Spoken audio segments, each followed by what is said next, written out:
Hello everyone, আসসালামু আলাইকুম। This is me blog by Mehul. আশা করি সবাই ভালো আছেন, আমিও ভালো আছি আলহামদুলিল্লাহ। তো আমি আজকে আপনাদের সাথে একটা গল্প শেয়ার করব। গল্পটা তাদের জন্য যারা বলেন যে মেয়েরা বাইরে বা অফিস করে বা বাইরে জব করে, তারা ঘরে কাজ করতে পারে না অথবা তারা সময় পায় না। আসলে ইচ্ছা করলে সবই সম্ভব বা চেষ্টার অসাধ্য কিছুই নাই।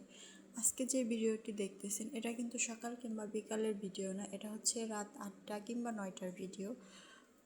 অফিস থেকে শেষ করে একটা মেয়ে কীভাবে তার সংসারের জন্য পুরো কাজটা করলো, বা এই যে মাছ প্লাস হাঁস এগুলো সব কাটাকাটি পরিষ্কার করা গোছানো, শুধু কি মাছ আর হাঁসটা কেটেই শেষ? মেয়েদের দায়িত্ব কি এত সহজে শেষ হয়? পুরো রান্নাঘর পুরো বাসাটা পরিষ্কার করতে হয়।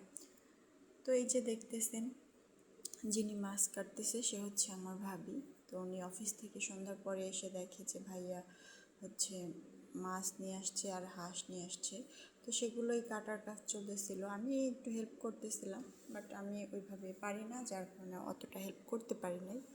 তো এই যে মাছটা কাটা শেষ, মাছ ধোয়া হচ্ছে, এক হাতে মাছ কাটা, হাঁস পরিষ্কার করা, এরপরে আবার সেগুলোকে ফ্রিজে রাখা, এরপরে রান্নাঘর পরিষ্কার করা, সবটাই কিন্তু সে একা করেছে। তো যারা ভাবেন বাইরে কাজ করলে ঘরের কাজ করা যায় না, এটা সম্পূর্ণই ভুল। আসলে মানুষ চেষ্টা করলে সব কিছুই পারে। তো এই যে মাছের কাজ কমপ্লিট, এরপরে ভাবি হাঁসটা পরিষ্কার করতেছিল। হাঁস কিন্তু পরিষ্কার করা অনেক কষ্ট, যারা জানেন তারা তো জানেন। আর এখানে যে জিনিসটা দেখতে পাচ্ছেন এটা আমার ভাবির টেকনিক। সে হাঁসকে প্রথমে গরম পানি দিয়ে মোটামুটি ভালোভাবে পরিষ্কার করার পরে ওইখানে ছিল চালের গুঁড়া আর সামান্য হলুদ, এটা মিক্সড করে এটার পুরো শরীরে এটা দিয়ে এরপরে এটাকে পোড়ানো হয়েছে। তো ভাবির কথা অনুযায়ী এটা দিয়ে এটা পোড়ালে এর লোমগুলো একদম ভালোভাবে পরিষ্কার হয়ে যায়। তো এই যে আপনারা দেখতে পাচ্ছেন যে এটা পুরো শরীরে সেই প্যাটার্নটা দিয়ে এটাকে এখন আমরা পোড়াইতেছি চুলায়। তো এভাবে উল্টায় পাল্টায় এটাকে পুড়িয়ে এরপরে এটাকে কাটাকাটি করা হয়েছে।